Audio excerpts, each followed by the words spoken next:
नमस्कार दोस्तों, स्वागत है आप सबों का आपके अपने चैनल पर। दोस्तों, आज से मिशन सीटेट 2023 की शुभारंभ हो रही है। जी हाँ दोस्तों, इसी चैनल पर आपको सारे विषय की तैयारी कराई जाएगी और आज से हम लोग गणित की तैयारी शुरू करने जा रहे हैं। लगभग 50 क्लासेस होंगे गणित का। जी हाँ दोस्तों, बिल्कुल 50 क्लासेस। पिछले सीटेट के मुकाबले इस बार कुछ ज्यादा क्लासेस होगा गणित का। दोस्तों, क्लास का टाइमिंग शाम को 7:30 बजे के आसपास होगा, 7:30 PM के आसपास होगा।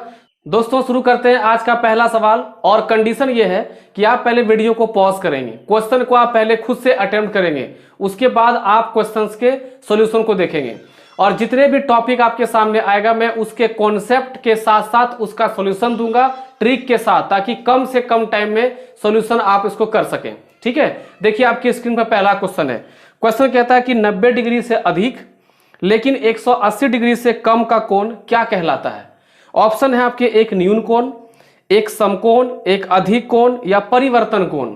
तो आप बताएं कि इसका उत्तर सही क्या होगा। कमेंट आप लोग लगातार सभी कोई करते चले जाएं ताकि हम देख सकें कि आप लोगों का रिस्पांस कैसा है। और लास्ट में आप सभी कोई अपना उत्तर जरूर भेजेगा कि कितना से कितना मार्क्स आपका आया है। दोस्तों, इसका उत्तर सही क्या होना चाहिए बताइए। 90 डिग्री से अधिक लेकिन 180 से कम। दोस्तों, इसका सही उत्तर होगा एक अधिक कोण, ऑप्शन नंबर सी। दोस्तों, जो देखिए न्यून कोण क्या होता है, 90 डिग्री से कम को हम न्यून कोण कहते हैं। समकोण दोस्तों क्या होता है बताओ। 90 डिग्री को क्या दोस्तों कहते हैं, समकोण कहते हैं। आप जानते हैं कि सीटेट समकोण को लेकर के बहुत क्वेश्चन पूछती है। जैसे क्वेश्चन पूछ देगा कि 3 समकोण प्लस 3/4 समकोण। दोस्तों, ऐसे कह देगा कि 3 समकोण और चलो इसे कह देगा कि 5/6 समकोण इसका मान बताइए। तो समकोण दोस्तों क्या हो गया 90, यानी 3 गुने यहाँ पे 90 होगा प्लस 5/6 गुने यहाँ पे 90 होगा। इसको सॉल्व करने के बाद जो आपका उत्तर आएगा वही इसका आंसर हो जाएगा। ठीक है, तो समकोण से संबंधित इस तरह के भी सवाल आपको पूछे जाएंगे, तो वहां घबराएंगे नहीं आप, बहुत ही आसान सा क्वेश्चन पूछता है। ओके दोस्तों, अब दोस्तों अगला क्वेश्चन देखिए आपके स्क्रीन पर है। क्वेश्चन कहता है निम्नलिखित आंकड़ों की माध्यिका ज्ञात कीजिए। दोस्तों, माध्यिका को मीडियन कहा जाता है अंग्रेजी में। डाटा दिया गया है 24, 36, 46, 17, 18, 25, 35। दोस्तों, जब भी आपको माध्यिका निकालने के लिए कहा जाए, बहुत ही आसान है, सरल है। करना क्या है इसमें, या तो आप आरोही क्रम में बढ़ेंगे या तो आप अवरोही क्रम में बढ़ेंगे। अब देखो, आरोही क्रम को अंग्रेजी में कहते हैं एसेंडिंग, बढ़ता हुआ क्रम। अवरोही दोस्तों कहते हैं डिसेंडिंग, घटता हुआ क्रम। तो आप अगर बढ़ता घटता किसी में भी इसको अगर लगा दोगे तो कहीं कोई दिक्कत नहीं। देखो क्वेश्चन कैसे बनेगा। सबसे छोटा कोण 17 है, उसके बाद दोस्तों कौन है 18 है, उसके बाद कौन है बताओ 18 के बाद कौन है 24 है, उसके बाद कौन है 25 है, उसके बाद बताओ कौन सा है 25 के बाद 35 है, उसके बाद यहाँ देखो 36 है और 46 है। कितने आंकड़े हैं 3, 4, 7। देखो 4 और 3 7। अब देखो दोस्तों, जब आपको माध्यिका निकालनी हो तो आप बीच वाली संख्या ढूंढने का प्रयास करेंगे। तो 7 में देखो बीच कौन सा आएगा, 3 ऊपर चला गया, 3 नीचे से चला गया, बचा क्या 25। देखो 25 आपका ऑप्शन में है, बिल्कुल ऑप्शन नंबर सी में 25 दिया गया है, यही आपका उत्तर होगा। बहुत ही सरल है। अब किसी के माइंड में ये आता होगा कि अगर सर ये 7 आंकड़ा ना होकर के एक और आंकड़ा होता, जैसे मान लीजिए 16 यहां पर होता, ठीक है, तो अब इसका माध्यिका हम कैसे निकालते हैं। तो बहुत ही अच्छा सवाल है ये। देखो क्या कर सकते हैं, ऊपर से 3 छोड़ देंगे और नीचे से 3 छोड़ देंगे। ठीक है, ताकि बीच का 2 मान हमको मिल जाए। जब हम एग्जैक्ट बीच में नहीं निकाल सकते हैं, देखो चूंकि 7 था तो 3 और 3 छोड़ दिए तो बीच में मान निकल गया। अब हो गया हमारे पास 8, तो अगर हम 4 4 छोड़ देंगे, देखो अगर हम 4 4 छोड़ देंगे तो हम बीच का मान तो पता नहीं कर पाएंगे। तो करेंगे क्या, ऊपर से 3 छोड़ दिए, नीचे से 3 छोड़ दिए, 6 खत्म हो गया। बीच का दोस्तों कितना हो गया 24 और 25। तो 24 जोड़ 25 और इसको 2 से भाग कर देंगे तो 24 जोड़ 25 दोस्तों 49 होगा। 49 को 2 से भाग करोगे, यही आपका माध्यिका होगा। आई बात समझ में। तो दोनों तरह से आप सवाल को समझ गए। आई होप कि माध्यिका से संबंधित कोई क्वेश्चन आपको दिक्कत नहीं करेगी। ओके दोस्तों अगला सवाल देखिए आपके स्क्रीन पर है और यह सवाल आयतन से जुड़ा हुआ है। आयतन से एक सवाल या तो क्षेत्रमिति से एक सवाल। कभी कभार दोस्तों क्या होता है, दोनों से एक सवाल देता है, एक क्षेत्रमिति से भी और एक आयतन से भी। अब आयतन में देखिए दो ही टॉपिक इंपॉर्टेंट है, घन और घनाभ, और क्षेत्रमिति में क्या टॉपिक इंपॉर्टेंट है, आयत और वर्ग। ठीक है, इस बार भी जो सीटेट हुआ है 22 का, इस बार भी घन घनाभ से या तो क्वेश्चन पूछा गया या तो वर्ग और आयत से क्वेश्चन पूछा गया। ठीक है, क्वेश्चन पढ़ते हैं। कहता है एक घनाभ की लंबाई, चौड़ाई और ऊंचाई क्रमशः 5 सेंटीमीटर, 4 सेंटीमीटर और 3 सेंटीमीटर है। घनाभ का कुल पृष्ठीय क्षेत्रफल क्या होगा। दोस्तों घनाभ, पहले तो आप सोचो कि घनाभ होता क्या है। देखिए आपके घर में कोई बक्सा होगा, माचिस का जो बॉक्स होता है वो होगा, या अगर आप कोई किताब दोस्तों पढ़ रहे हैं मोटी सी, तो वो किताब दोस्तों क्या है, घनाभ की आकृति का है। अगर आप उस आकृति को गौर से देखेंगे, देखिए यहाँ पे आपको एक फिगर दिख रहा होगा घनाभ का। ठीक है, अगर आप घनाभ की आकृति को गौर से देखेंगे तो आमने सामने दोस्तों बराबर होता है। जैसे अगर आप किताब को देखेंगे तो किताब के एक साइड का ठीक विपरीत साइड आपस में बराबर होगा, ठीक इधर साइड का पीछे और आगे बराबर होगा, ऊपर और नीचे बराबर होगा। तो घनाभ के आप आमने सामने का जो दोस्तों भुजाएं क्या दोस्तों होता है, आपस में बराबर होते हैं। अब बात रही घनाभ का संपूर्ण पृष्ठ। देखिए यहाँ क्या पूछा गया, कुल पृष्ठ क्षेत्रफल। तो कुल पृष्ठ क्षेत्रफल दोस्तों क्या होता है, तो उसका फॉर्मूला होता है 2 into LB plus BH plus LH। अब दोस्तों ये आया कहां से, वो ध्यान दीजिएगा कैसे आया ये, क्योंकि आपको हम हर चीज समझा के पढ़ाएंगे ताकि आप दोबारा अगर ये क्वेश्चन देखें तो आपसे छूटना नहीं चाहिए। ठीक है, सिर्फ क्वेश्चन बना करके हम भाग नहीं जाएंगे।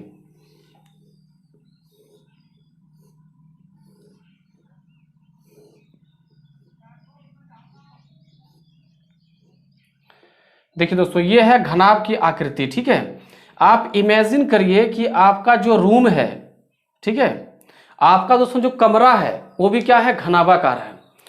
तो कमरा अगर घनाभाकार है तो आप गौर करेंगे कि कमरे का आमने सामने दोस्तों जो दीवार है वो क्या है, बराबर है।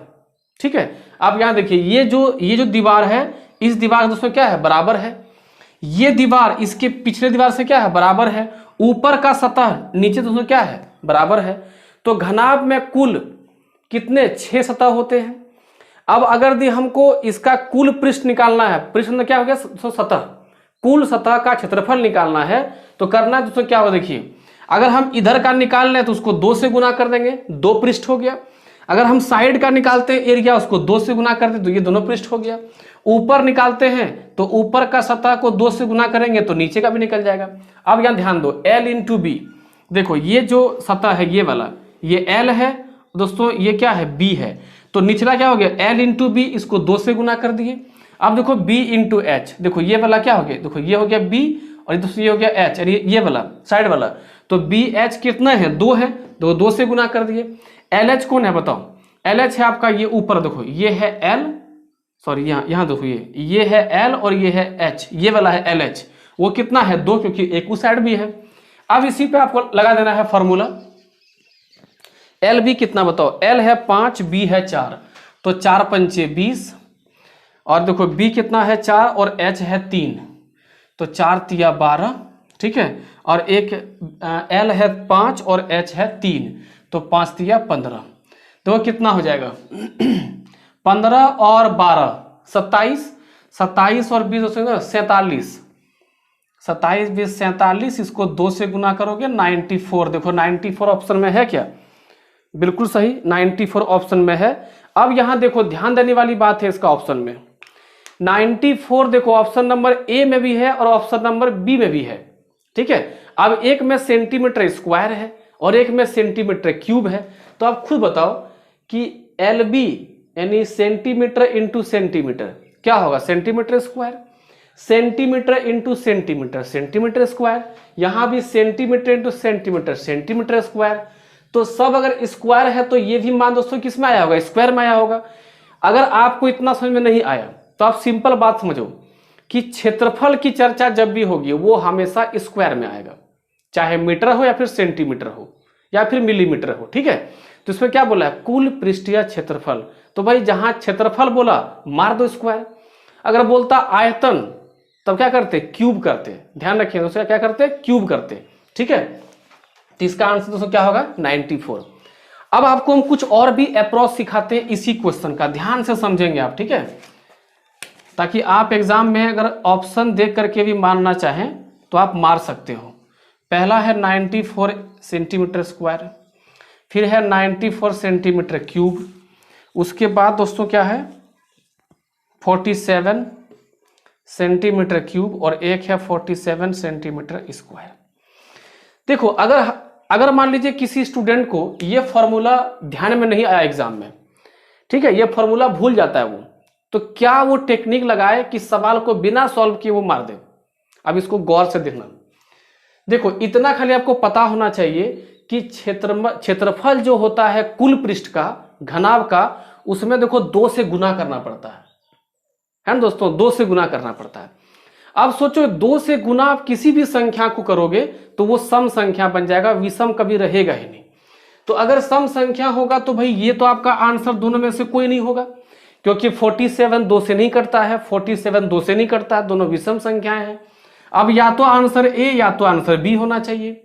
अब ए और बी में चुनाव कैसे करेंगे, तो भाई जब हमको क्षेत्रफल पूछा तो आंसर स्क्वायर में होगा, क्यूब में तो होगा ही नहीं। आंसर ए नंबर, बिना बनाए 4-5 सेकंड में उत्तर, है ना। कितना मजेदार है बताओ। तो सीटेड में भी क्वेश्चंस को आप डायरेक्ट टेक्निक से मार सकते हो। अब वो जमाना गया कि हम प्रोसेस पर लगा रहे हैं, लेकिन आपको हम सब कुछ समझाएं ताकि आपको कोई दिक्कत ना हो। क्वेश्चन आपके सामने है, सॉल्यूशन आपके सामने है, आप देख सकते हैं। ओके दोस्तों, बढ़ते हैं अगले क्वेश्चन में। दोस्तों अगला सवाल देखिए, आपका एचसीएफ का सवाल है। 315, 441 और 357 का एचसीएफ क्या होगा। ऑप्शन दिया गया है 17, 21, 19 और 16।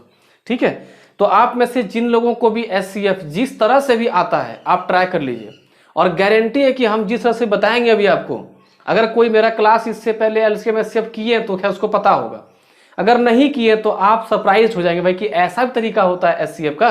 तो देखो ध्यान से, क्वेश्चन कहता है 315, 441 और 357, इसका एचसीएफ निकालना है।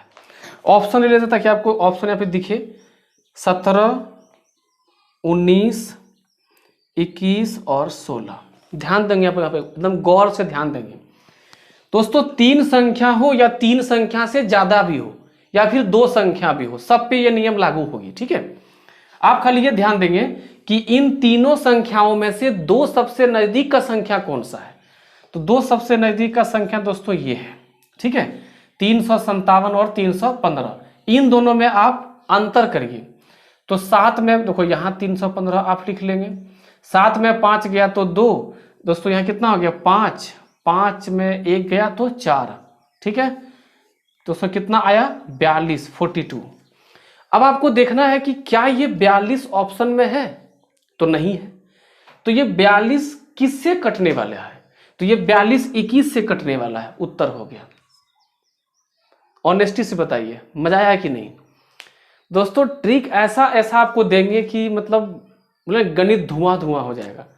ठीक है, बिल्कुल सही बात है कि गणित सीटेट का, गणित में कोई दम नहीं है। आप जितने भी लोग डरते हैं या फिर डरे हुए हैं, अपने डर को हटाइए। आपको हम ऐसे ऐसे टेक्निक सिखाएंगे कि गणित आपके लिए बिल्कुल बच्चा का चीज हो जाएगा। ठीक है, तो आप देखो कि कितना आसानी से एचसीएफ के लिए, इतने बड़े बड़े संख्याओं का एचसीएफ केवल 3 से 4 सेकंड में सॉल्व हो रहा है ना। आगे बढ़ते हैं दोस्तों। अगला क्वेश्चन देखिए आपके सामने है। नंबर सिस्टम में एक टॉपिक है इकाई अंक। ठीक है, इकाई अंक से भी जो सवाल आपको देखिए सामने दिख रहा है, ये सवाल थोड़ा सा आसान है, लेकिन इकाई अंक का सवाल और भी कई वैरायटी के सवाल आपके सामने आएंगे। अभी तो सेशन शुरू हुआ है, अभी कई सारे क्लासेस आपको देखने को मिलेगा और इकाई अंक का सवाल कई तरह के देखने मिलेगा। ठीक है, तो ये सवाल दोस्तों क्या कहता है, क्वेश्चन दिया 17548 के वर्ग। दोस्तों वर्ग क्या होता है, स्क्वायर का इकाई अंक क्या होगा। देखो बहुत ही आसान सा सवाल है, 17548 वर्ग दोस्तों क्या हो गया, स्क्वायर। ठीक है, जब हम इसको स्क्वायर करेंगे तो इसका इकाई अंक क्या होगा। इकाई अंक दोस्तों अंग्रेजी में बोलते हैं यूनिट डिजिट, यानी इसका इकाई स्थान पे कौन सा अंक होगा। देखिए जब भी हम इकाई अंक पे काम करेंगे तो आप एक चीज ध्यान रखेंगे कि हमारा फोकस केवल और केवल इकाई अंक पर ही होना चाहिए। आप दोस्तों 6 का स्क्वायर करें, कितना आता है 36। ठीक है, तो अगर यदि किसी संख्या के लास्ट में भी 6 है तो इसके पूरे संख्या के स्क्वायर में भी 6 का प्रभाव समान रूप से पड़ेगा और अंत में 6 ही आएगा, तो इकाई अंक दोस्तों 6 ही होगा।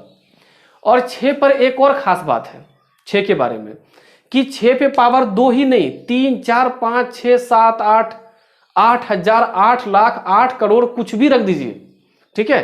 6 पे पावर कुछ भी रख दीजिए, उसका इकाई अंक बदलने वाला नहीं है, 6 ही रहेगा, ठीक है। हम इस टॉपिक को फिर से आपको अच्छे से पढ़ा देंगे। वैसे जिसको देखना हो तो आप जाके देख सकते हैं, इकाई अंक पे मैंने एक सेपरेट वीडियो बना के रखा है, आप सर्च कर सकते हैं, देख सकते हैं, ठीक है। लेकिन बहुत जल्द इस टॉपिक को हम फिर से पढ़ाने वाले हैं। ओके दोस्तों अगला सवाल देखिए, चाल दूरी समय से एक टॉपिक है। क्योंकि सीटेट में भी चाल दूरी समय का एक सवाल देखने को मिलता है, और इस बार तो 22 के सीटेट में लगभग हर एक सीटिंग में चाल दूरी समय से एक सवाल देखने को मिलता था, और बहुत ही आसान सवाल था। तो क्वेश्चन पूछता है कि एक रेलगाड़ी 75 किलोमीटर प्रति घंटा की एक समान चाल से चल रही है, वह 20 मिनट में कितनी दूरी तय करेगी। आप इस टॉपिक में एक बात ध्यान रखेंगे कि सबसे पहले जो स्पीड है उसका जो देखिए दोस्तों इकाई है, और जो आपको यहाँ पे टाइम दिया गया है 20 मिनट, क्या ये दोनों इकाई मैच करता है? तो मैच नहीं कर रहा है। क्यों? देखिए क्योंकि यहाँ किलोमीटर प्रति घंटा में है और दूसरे किस में है, मिनट में है। तो सबसे पहले क्या करना होगा, समय को हम घंटा में चेंज कर देते हैं दोस्तों, ये आएगा 1/3 घंटा, ठीक है। अब आपको पता होना चाहिए कि दूरी बराबर होता है स्पीड गुने समय। याद करने की जरूरत नहीं है, इसका भी टॉपिक हम पढ़ाए हुए जाके आप देख सकते हो ऑनलाइन, ठीक है। देखो दूरी आप कैसे निकालते हो, जैसे मान लीजिए आप बाइक से चल रहे हो या फिर कार से या फिर किसी से भी वाहन से आप चल रहे हो, आपका कार की गति 100 किलोमीटर प्रति घंटा है। तो 100 किलोमीटर प्रति घंटा का अर्थ हुआ प्रति में क्या हो गया, 1, यानी 1 घंटे में आप 100 किलोमीटर दूरी तय कर सकते हैं। अगर आप लगातार 5 घंटे चलते हैं तो कितनी दूरी जाएंगे आप, 100 × 5 500, है ना। अगर यदि आपकी गाड़ी की गति 30 किलोमीटर प्रति घंटा है, यानी 1 घंटे में 30 किलोमीटर है, तो बोलो 3 घंटे में कितनी दूर जाएंगे आप, 30 या 90 जाएंगे। तो वही करना है कि दूरी का मान कैसे निकलता है, आपकी जो गति है उसको दोस्तों क्या करना है, समय से गुना कर देना है। तो देखो इस आपकी गति यहाँ पे कितनी दी गई है ट्रेन गाड़ी की, 75, और समय है 1/3, 3 से काटेंगे आ जाएगा 25 किलोमीटर।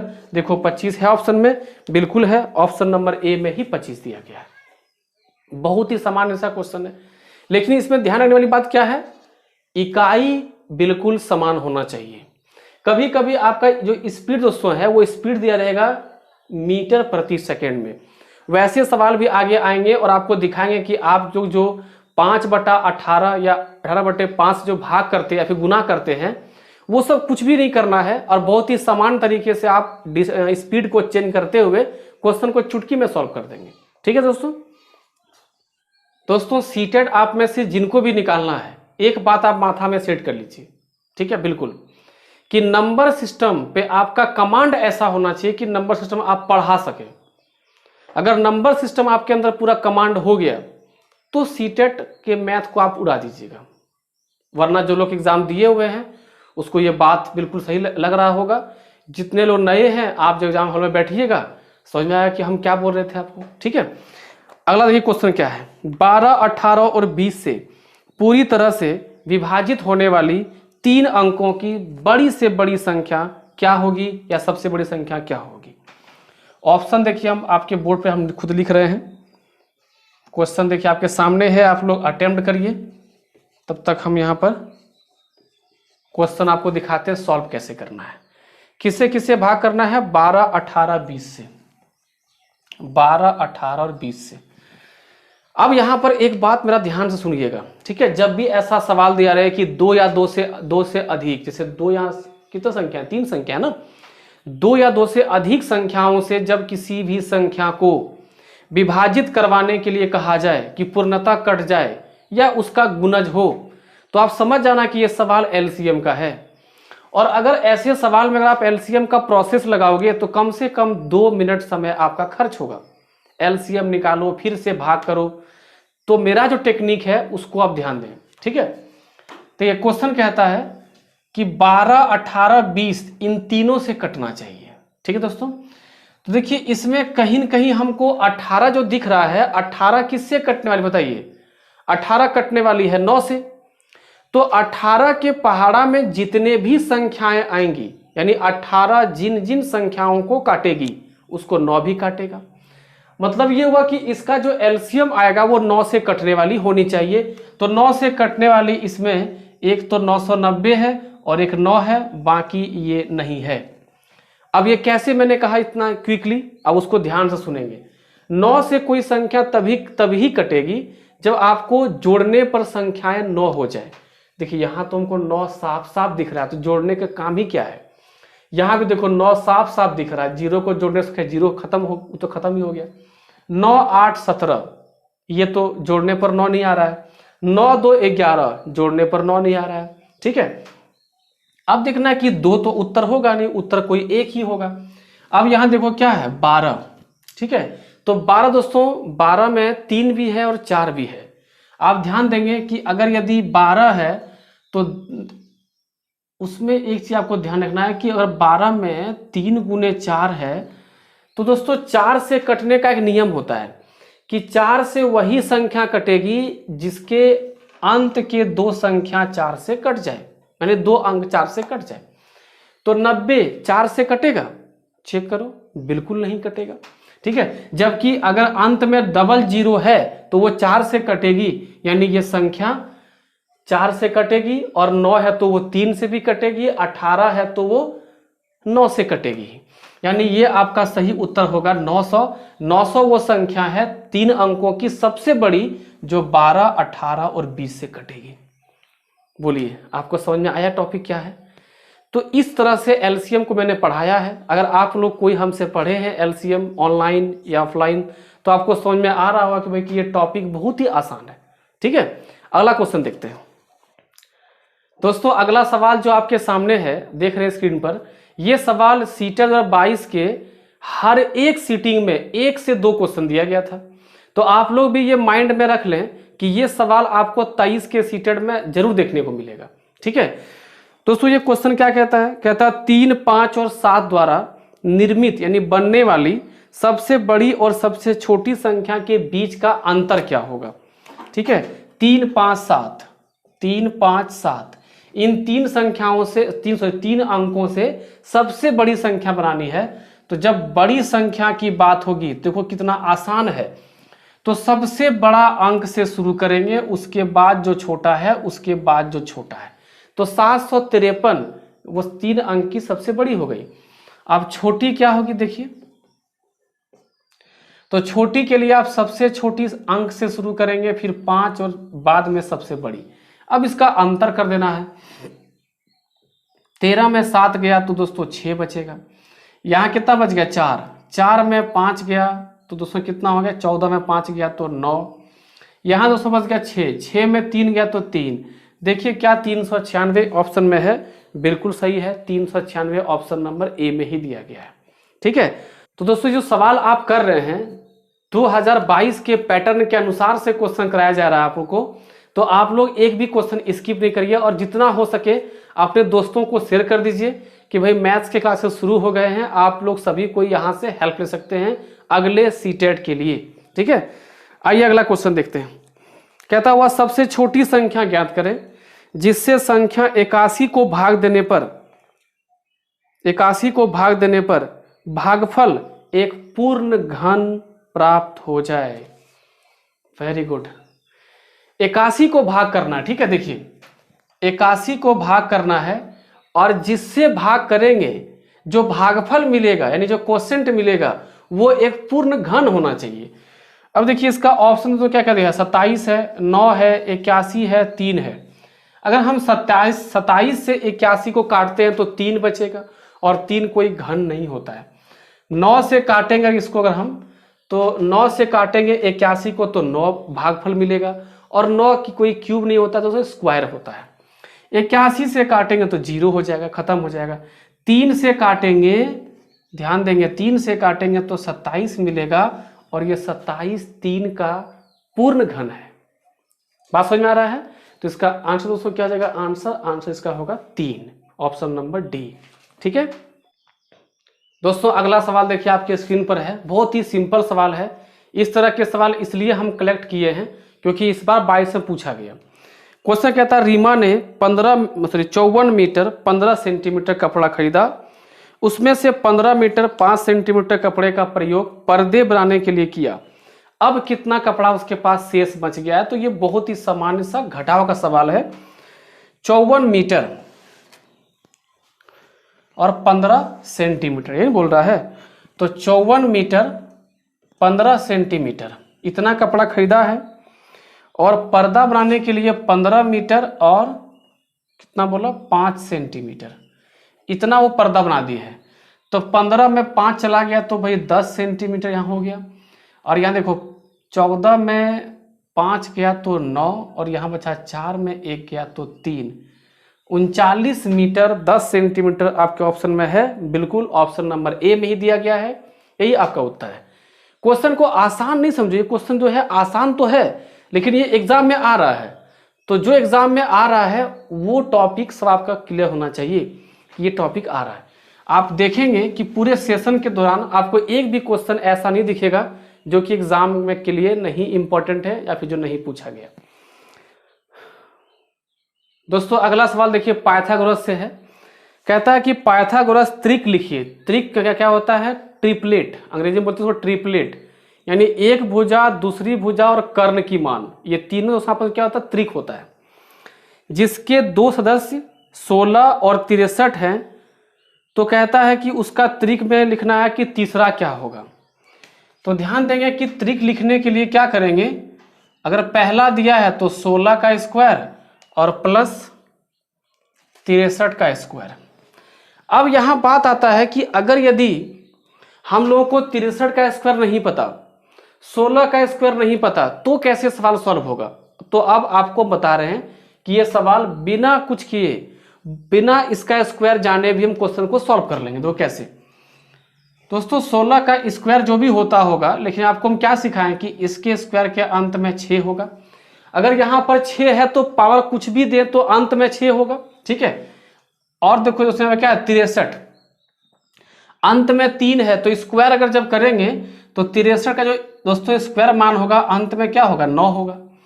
तो जब हम इन दोनों संख्याओं को जोड़ेंगे तो 6 और 9 यानी जोड़ करके जो संख्या मिलेगी अंत में कितना होगा 5 होगा।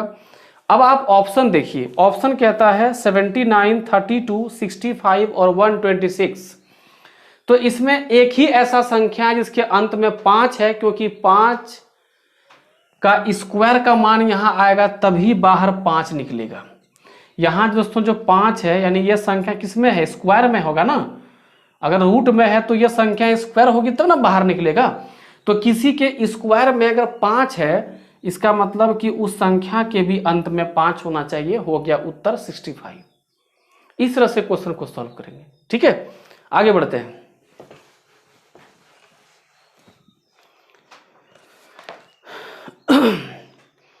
दोस्तों अगला सवाल देखिए, बहुत इंटरेस्टिंग क्वेश्चन, क्योंकि यह सवाल आपका रीजनिंग का है। इस तरह का सवाल टेट में देखा जा रहा है, आप इसे बनाइए ध्यान से। देखिए कहता है कि ABC का जो अर्थ है वो कहता है आई एम पुलिस, और BCD का जो अर्थ है वो कहता है I am doctor, I am doctor. और फिर कहता है कि BE का अर्थ है वो है आई वेंट, ठीक है। अब इसमें आपसे पूछा क्या है कि निम्नलिखित में से कौन से अक्षर का अर्थ M है। क्वेश्चन आप देख रहे हैं, ठीक है। अब जो आपको हम तरीका बता रहे हैं उसको ध्यान से देखेंगे। देखिए अगर पहला और दूसरा में देखा जाए, देखिए B कॉमन है, B कॉमन है और C कॉमन है, ठीक है। तो इन दोनों में कॉमन कौन कौन सा है, I है और M है। अब यहां देखो A है और यहां दोस्तों क्या दोस्तों देखो देखो D है। अब यहां पर देख रहे हैं कि यहां देखो क्या है B है, ठीक है, और यहां दोस्तों क्या है E है।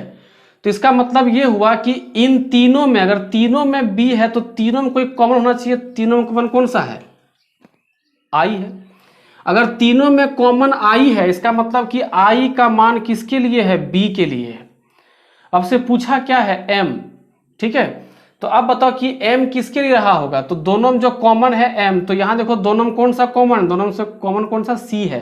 तो m का दोस्तों मान क्या हो गया c, यानी c के लिए m लिखा गया है। तो अगर c ऑप्शन में है तो वो सही होगा। देखो ऑप्शन में c नहीं दिया गया है ना,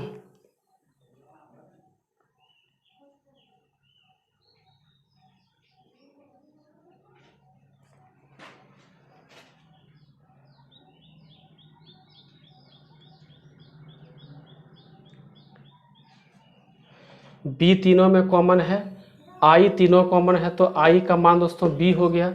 ठीक है, c और c कॉमन है तो m और m कॉमन है तो m होना चाहिए। बिल्कुल इसमें सही है, ये आपका ऑप्शन गलत किया गया है, इसका उत्तर c ही होना चाहिए। ठीक है, आइए बढ़ते हैं अगला क्वेश्चन, मिसप्रिंट किया गया है यहाँ पर।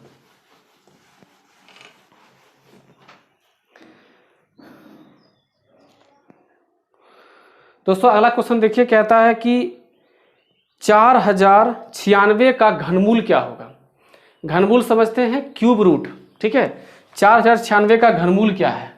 तो 4096 का घनमूल निकालने देखिए सिंपल एक टेक्निक होता है, उसको ध्यान देंगे आप।